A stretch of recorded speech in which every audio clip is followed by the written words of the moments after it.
Hi everyone, welcome again to Next Key Realty team. Here we have with us today Andrea Gainey, who is a potential client looking to sell her house with us. And she has some questions for us, which are common questions that most sellers have in their minds. So without further ado, we're going to get started. So hi Andrea, thank you for joining us today. Hello Andrea. Hi, thank you so much. I actually do have some questions. You know, trying to sell a house is like, so ask you guys. Awesome. My first question is, what is the best time of year to sell a house? And if it's in the winter, is it best to take photos and have pictures of your landscaping as it's most prominent in the summer? Okay, good question. When's the best time to sell a house? Generally speaking, we look at springtime as the most popular time to sell. There's a lot of people that come on the market during springtime, and also a lot of buyers looking to purchase during that time. This year, I think that it's a little bit different though. It's actually, we have a late spring kind of real estate market this year where it's still a seller's market because there's lack of inventory out there in a lot of the different markets out there. And so it is actually a good time to sell because you do not have much competition out there right now. But there is a lot of buyers. And so because there's not a lot of inventory out there, your prices are still high. So your prices haven't dropped yet. So as a seller, you're still looking to make a good money. Absolutely. And the second part of that question that you had, is it a good time to have those winter pictures up when you're selling a house? Actually, you would have those, the summer pictures would be great to have up because that would give them an idea of what the curb appeal is for the landscape of the home. So that would be excellent to do. Okay, that's what I thought because I know it's best in the summer for appearance. Yes. So, okay, perfect. Thank you. Second question would be, what am I looking at for closing costs? What should I be looking at expecting, you know, with a lawyer, closing costs, etc.? What should I be banking on approximately? Generally vary based on, that's okay that happens to all of us. A good chuckle in between. So closing costs actually vary based on property type, loan amount, and like special circumstances. For example, you can have legal costs due to like title issues. So what you're looking at setting aside is for closing adjustments, especially if it's a new build, it's going to be different adjustments with the newer builder than for a resale house. Land transfer tax, as a second-time buyer, like if you're not a first-time buyer, you're obviously going to be facing the land transfer tax.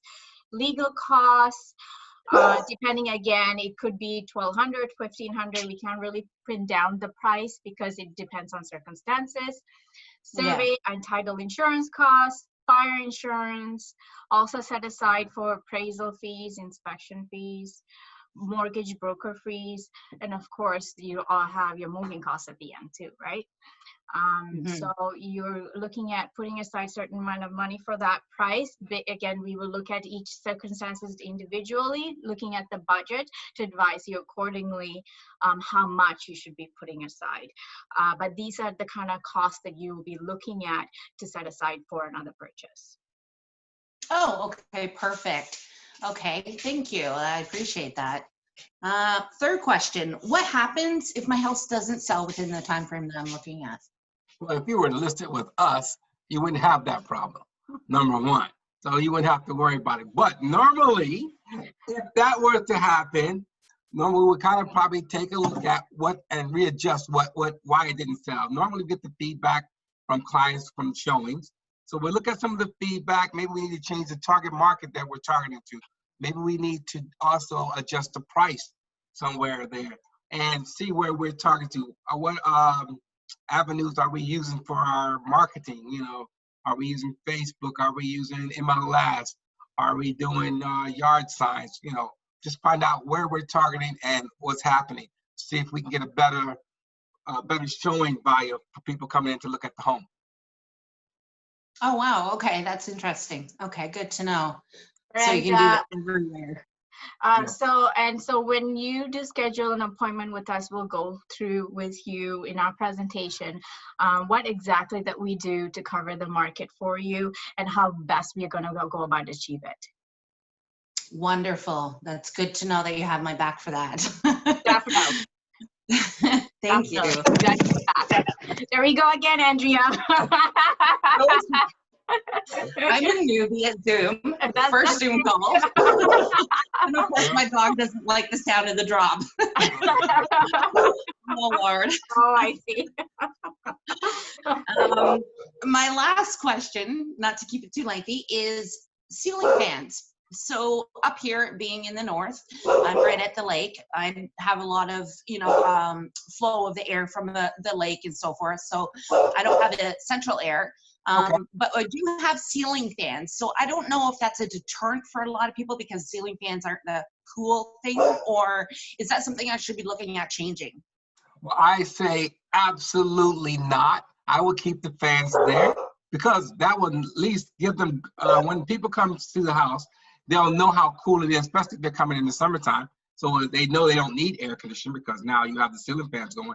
But if that's something that you really think that you might want to upgrade, maybe they may don't like those type of ceiling fans that you have, then maybe you could probably upgrade those ceiling fans to something that's more appealing to them. But other than that, unless that's something that's really an eyesore, I would say no. I would say keep the ceiling fans, let them run. And it gets them know how cool the house is, how much less their energy bill will be because you don't have AC when you need it. So it's a couple of pluses for you. So I definitely believe the ceiling fans. And also, if you're looking at upgrades to your house for sale, I would focus on the kitchen, on being the number one, and then washrooms, and then like fixtures. That's where your upgrade should be focused on if you are going to, and a good touch of paint. Oh, perfect. Yeah, that's what I was looking at anyway. Okay, perfect. Definitely. Wow, well, thank you so much. You actually answered my questions. I really appreciate that.